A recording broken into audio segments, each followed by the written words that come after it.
Stop for a moment and look at your garden right now. If you are watching this in October or November or December, or any time the temperature outside has dropped below freezing, your garden is dead. Or at least, that is what you have always been told. You spent the spring preparing the beds. You spent the summer watering, weeding, tying up, pruning, fighting pests, fighting heat. You put in the hours, you put in the money, you put in the work. And then, sometime around the first frost, it all ended. The tomatoes blackened, the peppers collapsed, the beans dried on the vine. And now, for the next 4 to 5 months, you will drive to a grocery store and buy the same vegetables you just spent an entire season growing yourself, at full price, from a supply chain you have no control over. Wrapped in plastic, shipped from 1,000 miles away, picked before it was ripe. And you will do this every single winter, until spring comes back around. And the cycle starts again. I want to ask you something. What if that cycle, the one you have accepted as simply the way things are, was never necessary? What if there are families in this country right now, families without electricity, without heating systems, without polytunnels, without grow lights, without a single piece of modern horticultural technology, who are walking out to their gardens in January and harvesting fresh food? Not stored food, not canned food, not frozen food. Fresh, living, growing food. In the middle of winter, I know how that sounds. I thought the same thing when I first heard it. But here is what I found out. The Amish have been doing this for over 200 years, and they never stopped. And the method they use, the one that has fed their families through generations of brutal northeastern winters, is something that most modern gardeners have never heard of. By the time this video is over, you will have everything you need to do exactly what they do.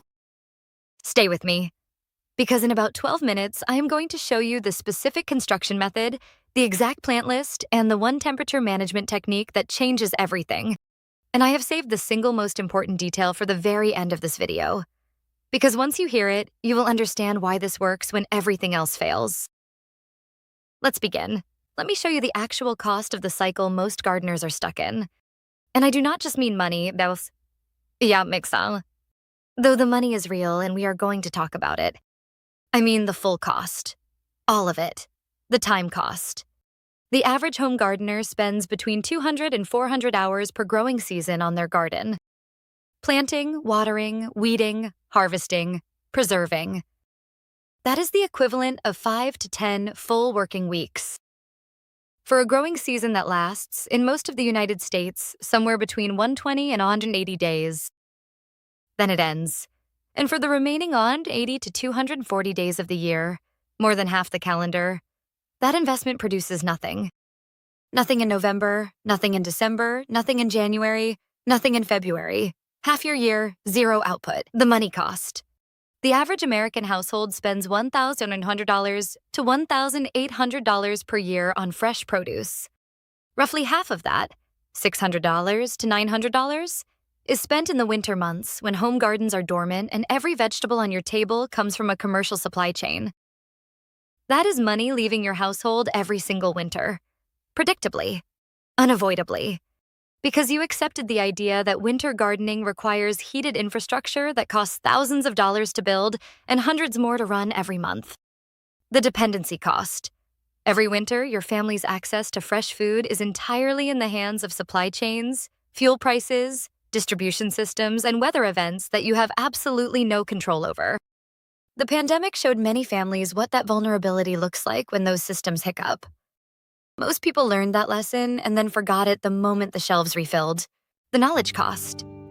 In the last 100 years, a body of winter growing knowledge, used by American farming families for generations, was quietly abandoned. Not erased or suppressed, just set aside. Supermarkets made it unnecessary. When you can buy a tomato in January for $1.29, learning to grow one feels redundant. Until it doesn't. The identity cost. This is the one nobody talks about. Every winter, the gardener who built independence, skills, and self-sufficiency during the season becomes a consumer again. Dependent, passive, paying others for what they can grow themselves, for 4 to 5 months each year. The Amish never accepted that. Not because they're extraordinary, but because they never forgot something most modern gardeners were never taught. In a moment, I am going to take you back 200 years, to the specific set of conditions that forced Amish farming communities to develop winter growing methods that modern horticulture is only now beginning to study seriously. And then I am going to show you the exact physical structure at the center of all of it. Stay with me. To understand why the Amish figured this out, you have to understand the conditions they were operating in. When Amish communities first established themselves in the northeastern United States in the early 1700s, they were farming in a climate that was, in many ways, more severe than it is today. Winters were longer, harder, and there was no grocery store at the end of a 20-minute drive. You either grew it, preserved it, or you did without. And preserving alone, root cellaring, salting, drying, fermenting, was never enough for a full winter's nutrition. Preserved food kept families alive, fresh growing food kept them healthy. So they solved the problem. Not with technology. They had none. Not with heated infrastructure. They rejected it on principle. They solved it with observation. Generations of careful, patient, accumulated observation about how plants behave at the margins of cold tolerance. What protects them, what kills them, what allows them to keep growing when everything around them is frozen solid. The core of what they developed has a name. It is called a cold frame. But that description, cold frame, does not do justice to what the Amish understood about this structure and how to use it. Because a cold frame, in most modern gardening contexts, is treated as a season extender. Something you use in October to get another 3 or 4 weeks out of your summer plants. That is not what the Amish built. What they built was a complete alternative growing system. A system designed not to extend the summer, but to work with winter. To use the specific physics of cold weather as a tool, rather than fighting it as an enemy. And it worked. It fed families in Lancaster County and Holmes County and Geauga County through February and March when the ground outside was frozen 2 feet deep. It still does.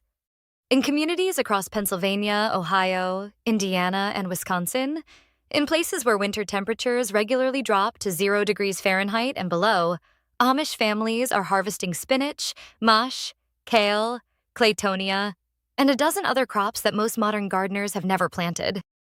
Not from a heated greenhouse, from cold frames built from lumber and old window glass, costing less than $40 to construct. Here is where it gets interesting. Because for most of the 20th century, this knowledge existed primarily within those communities. Not hidden, not suppressed, just not transmitted outward. The mainstream gardening industry had moved on to greenhouse technology, grow lights, and year-round commercial supply chains. Nobody was asking the Amish how they grew food in January, until a man named Eliot Coleman started asking. Eliot Coleman is a market gardener and agricultural researcher in Harborside, Maine. Maine, for reference, sits at the same latitude as parts of southern France, but with winters dramatically more severe. Average January temperatures in coastal Maine sit at 20 degrees. Inland Maine regularly sees minus 20 degrees and below. Coleman began studying winter gardening methods in the 1970s, initially looking at traditional European cold season growing practices, then specifically at Amish and Mennonite community methods in the northeastern United States. What he found, and documented over 4 decades of research and practice at his 4-season farm operation, fundamentally reframed the science of winter growing. Here's the key insight Coleman identified. The one that most people have never heard, and that changes everything about how you think about cold weather gardening. Temperature in a cold frame is not the same as temperature outside it. That sounds obvious, but the implication is not. Coleman's measurements across hundreds of cold frames showed that the interior of a well-constructed cold frame is, on average, 1 to 2 USDA hardiness zones warmer than the surrounding outdoor climate. 1 to 2 zones. That means if you are gardening in USDA Zone 5, where winter lows average minus 10 to minus 20 degrees, your cold frame interior experiences Zone 6 to Zone 7 conditions. Zones 6 and 7 are where gardeners in Maryland and Virginia garden. But it goes further.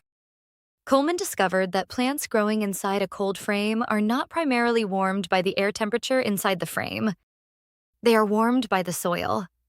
The ground beneath a cold frame retains heat from the previous season's sun absorption significantly longer than exposed soil. While the surface temperature drops, the root zone of plants growing inside a cold frame can remain 10 to 15 degrees Fahrenheit, warmer than ambient outside temperature through most of the winter. And plants, unlike humans, do not experience temperature through the air around them. They experience it through their roots. Coleman published this research across multiple books, most notably Four-Season Harvest in 1992 and the Winter Harvest Handbook in 2009. His findings have been replicated by researchers at the University of Vermont's Agricultural Extension and field-tested by growers across USDA zones 3 through 6. The science is not new. The application is simply forgotten, or rather, never transmitted beyond the communities that developed it in the first place. The Amish were not doing anything magical. They were doing something physical, measurable, repeatable. And now I am going to show you exactly what it is. Coming up next, the exact construction method, the specific plant list, and the one temperature management detail that separates a cold frame that works through February from one that fails in December. This is the part of the video you stayed for. The Amish cold frame system is built on 4 principles. Not technology, not heating, not electricity. 4 principles that once you understand them, you will see everywhere in traditional cold climate growing cultures. From the Amish in Pennsylvania, to the market gardeners of northern France, to the kitchen gardeners of colonial New England. Principle 1. The double cover system. A single cold frame, one layer of glass or plastic over a wooden box, provides one zone of protection. The Amish learned, through generations of observation, that 2 layers of cover provide protection far beyond what 2 single covers would mathematically suggest. Here is why. The space between the 2 covers traps a layer of still air. Still air is one of the best insulators in nature.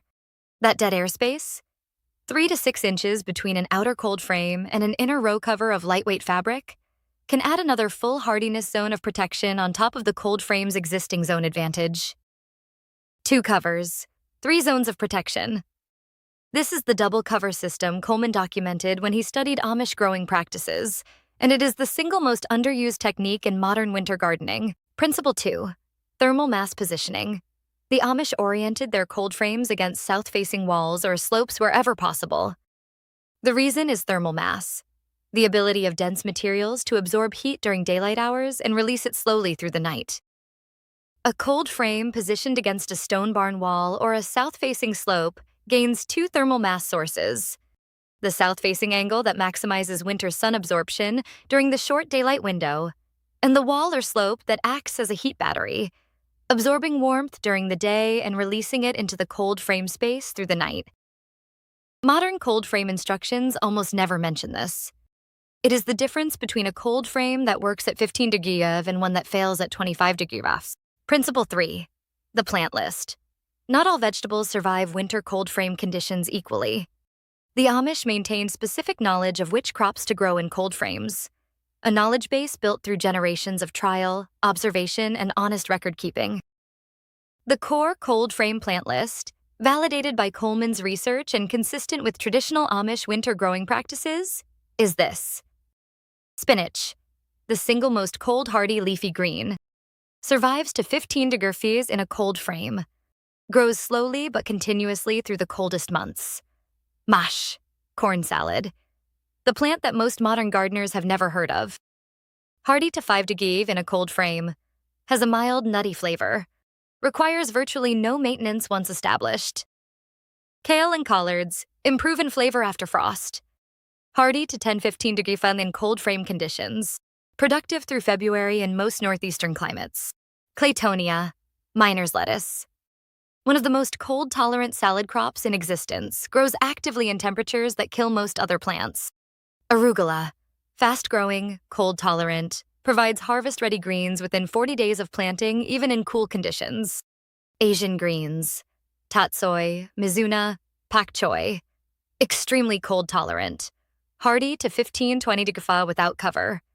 Scallions and leeks, planted in fall, they slow grow through winter and provide harvests through March. Carrots and beets, planted in August, they continue to sweeten in the cold frame through the winter. Cold actually converts their starches to sugars, making winter cold frame carrots noticeably sweeter than summer harvested ones. This is the plant list the Amish knew. Not because they read it in a book, because they planted it, failed with other plants, and kept the ones that worked. Principle 4, the ventilation schedule. This is the one detail that most people building cold frames for the first time get wrong. And it is the reason most first-time cold frames fail. On sunny winter days, even when the outside temperature is well below freezing, the interior of a properly constructed cold frame can reach 50, 60, even 70 degrees Fahrenheit by midday. That temperature swing, from a cold night to a hot midday, is more damaging to cold-hardy crops than sustained cold alone. The Amish managed this through a simple daily ventilation practice, propping the cold frame lid open by 2 to 4 inches on any sunny day when the outside temperature rose above 25 degrees, closing it again each afternoon before temperatures dropped. This single practice, daily lid management, is the difference between a cold frame that produces through February and one whose plants bolt, rot, or stress die by January. It is not complicated, but nobody teaches it. Now let me show you exactly how to build this. Here's exactly how to build and operate the Amish-style double-cover cold frame system. This full practical guide covers materials, construction, planting schedule, and operation through the winter months. Materials list with a total cost of $35 to $65 depending on lumber prices in your region. 4 pieces of 2 by 10 or 2 by 12 untreated lumber, cut to frame dimensions. Old storm windows, sliding glass door panels, or twin-wall polycarbonate sheeting for the lid. Check Facebook Marketplace and Craigslist for options, as old storm windows are often free or under $10 each. 1 package of row cover fabric. Use Agribon AG19 weight for mild winters, or AG30 weight for zones 4 and below. Exterior wood screws and basic hardware. And a thermometer that reads both inside and outside temperatures simultaneously, costing approximately $12 online. Step 1. Size and location. Build your cold frame to match the width of your salvaged window or polycarbonate panel. This eliminates cutting and gives you a tight seal. Standard storm windows run 28 to 32 inches wide and 4 to 5 feet long. Build your frame to those dimensions. Position against a south-facing wall, fence, or slope. The back wall of your cold frame should be 12 inches high. The front wall, 8 inches high. This 4-inch slope angles your lid toward the winter sun, maximizing the limited daylight hours in December and January. If possible, position the cold frame where it receives the shadow of a north-facing wall behind it. The wall absorbs heat during the day and radiates it back into the frame space overnight. Step 2.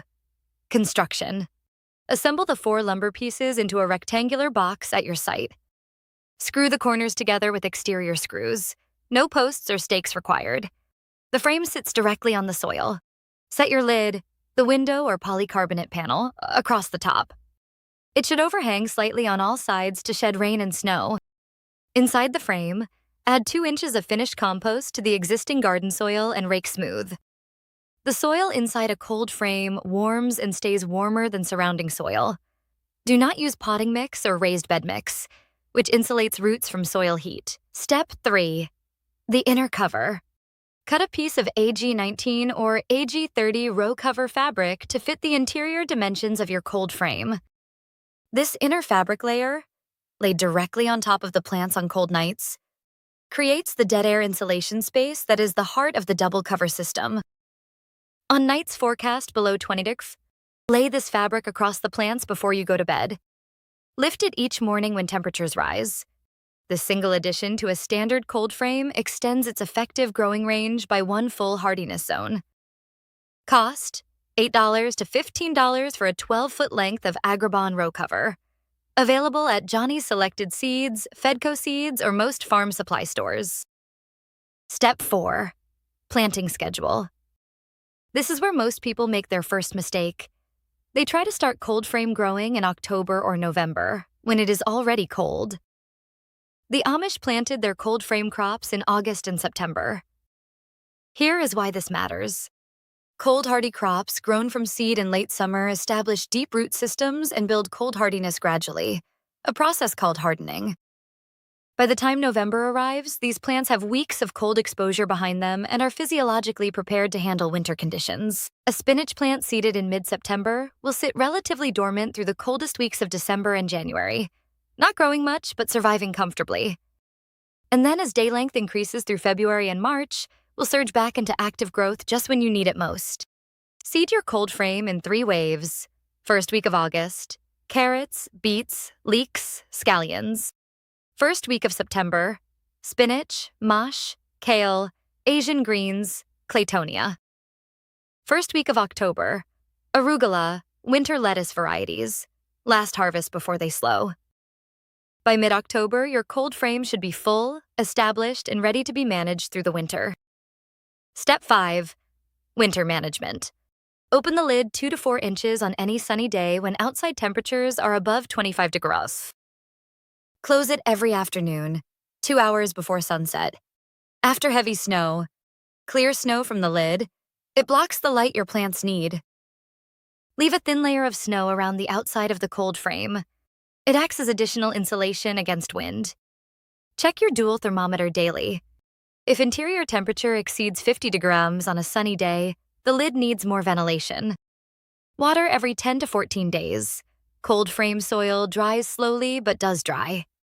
Water in the morning so the frame interior can dry before cold night temperatures arrive. Step 6.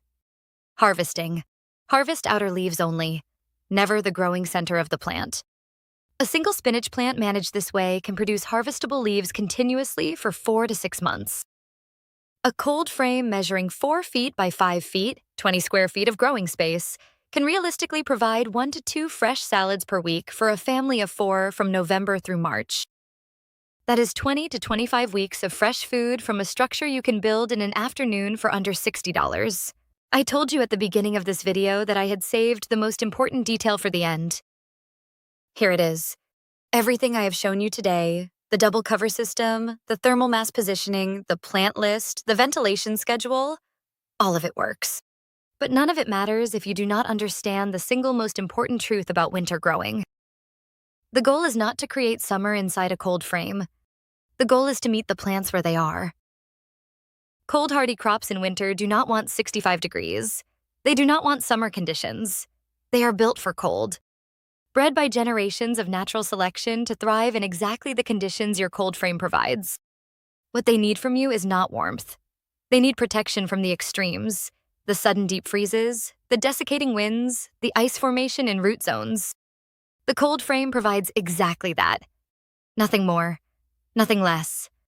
The Amish understood this because they observed their plants over generations without the distraction of technology offering them an easier answer.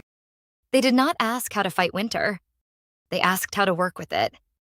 That shift in thinking, from fighting winter to working with it, is the actual secret. Everything else is just carpentry. Go back to where we started this video. That frost-covered garden, those empty beds, that feeling of watching a season's work end and knowing it would be 4 months before you could begin again. That does not have to be your reality. Not because you need an expensive greenhouse.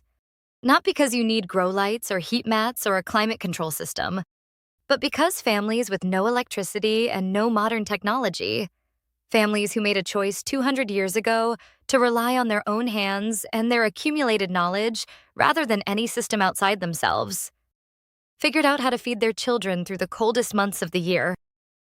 With lumber and old window glass, with careful observation, with knowledge passed down, generation to generation, through communities that understood something most modern gardeners have forgotten. The land does not take a winter off. It is waiting to be asked the right question. A cold frame measuring 4 feet by 5 feet costs $60 to build and 1 afternoon to assemble. It will produce fresh food for your family through February and March. It will still be producing 10 years from now. And the knowledge of how to use it, once you have it, belongs to you. Permanently. No subscription, no dependency, no supply chain between you and your dinner table. That is what self-sufficiency actually looks like. Not a fantasy. Not a lifestyle brand. $60 of lumber and glass and 20 minutes a week of lid management. If this video gave you something today, a method, a mindset, a reason to go out to your garden this weekend instead of waiting for spring, please hit the like button. It is the single most powerful thing you can do to help more people find this information. Subscribe to this channel, because this is what we do here. We go back to the knowledge that has always worked, the kind that does not require a power outlet or a credit card, one forgotten method at a time. And before you go, I need to know one thing. Drop it in the comments right now. Are you a summer-only gardener? Sin, or are you going to try winter this year? One word, summer or winter. That is all. I read every single one.